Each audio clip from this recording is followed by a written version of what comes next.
Leaders of EU, USA, Germany, France, UK, Italy, Japan, Spain, Canada as well as Netherlands have already started their emergency roundtable meeting about the missile strike that killed 2 people in Poland late last evening. The meeting took place at the G20 summit in Indonesia. In fact, the meeting is already over. The president of the EU Commission has now also put out a tweet with regards to this meeting that has taken place. We can just take my touchpad on our television screens so our viewers can see what I'm currently seeing on my screen. This is a tweet that has been put out by the president of the European Union. We can just take my touchpad on our television screens. There we go.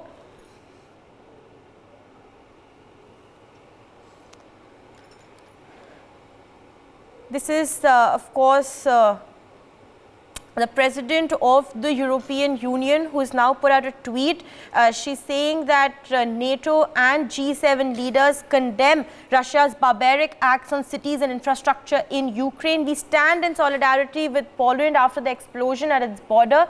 As the investigation proceeds, we stay in close contact with our partners on the next steps. So this is what the European Union president has put out. In fact, there's also a readout of the NATO meeting and the G7 leaders on the margins of the G20 summit in Bali. That readout is currently on our television screens as we speak. I'm just going to talk our viewers through some of the key points in this readout that has been put out by the European Union. So leaders, of course, of Canada, European Commission, Council, France, Germany, Italy, Japan, Netherlands, Spain, UK and US met on the margins of the G20 summit in Bali, and we released the following statement. The statement reads, "We condemn the barbaric missile attacks that Russia perpetrated on Ukrainian cities. We discussed the explosion that took place in the eastern part of Poland near the border with Ukraine. We offer our full support for assistance with Poland's ongoing investigation. We agree to remain in close touch to determine appropriate next steps as the investigation proceeds, and we reaffirm our steadfast support for Ukraine and the Ukrainian people."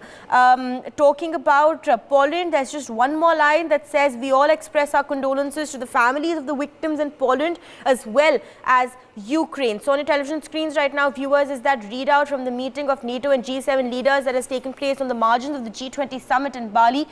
Joining us on the broadcast still, we have Ambassador Suresh Kumar Goyal. Ambassador Goyal, I've just talked you through the readout from the meeting of NATO that has taken place, and should this now be sending some sort of a warning to Russia, the fact that on the margins of the G20 summit, all heads of state are currently present there, the fact that they've already held a meeting, the fact that NATO has been activated, should this be sending some sort of warning signs to Putin, to Russia right now? I think it's a balanced statement, because the statement condemns Russian missile attacks on Ukraine. They have condemned Russian attacks on Ukraine before, so there's nothing new in this. But the linkage between the missile attack on Ukraine this time to the death of 2 Polish people in Poland, but please do note that the statement does not hold Russia immediately responsible for what happened in Poland.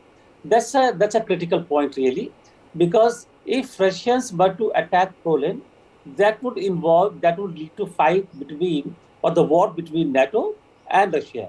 So I think it's a balanced statement. It is talking of investigation into the act to see what actually were the reasons. And then maybe that after the investigations have been completed, they would meet again to consider the following course of action. So on the whole, a balanced statement, and we have to wait for outcome of it, really. Paridhi. All right, stay on with us, Ambassador Goyal. We also have with us Major Muhammad Ali Shah. Major Shah, what do you make of this, the readout that I've just, read out for you from the NATO meeting that has taken place on the sidelines of the G20 summit? What do you make of this? Do you think that Russia is going to get any sort of hint, any sort of message from the meeting that has taken place? Should Russia now be worried?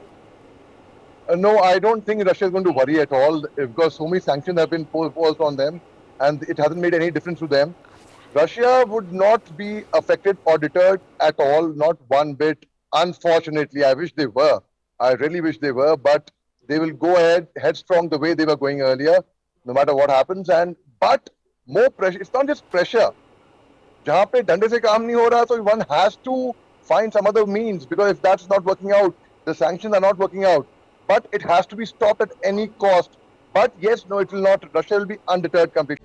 For more such videos, subscribe to the NewsX YouTube channel, hit the bell icon.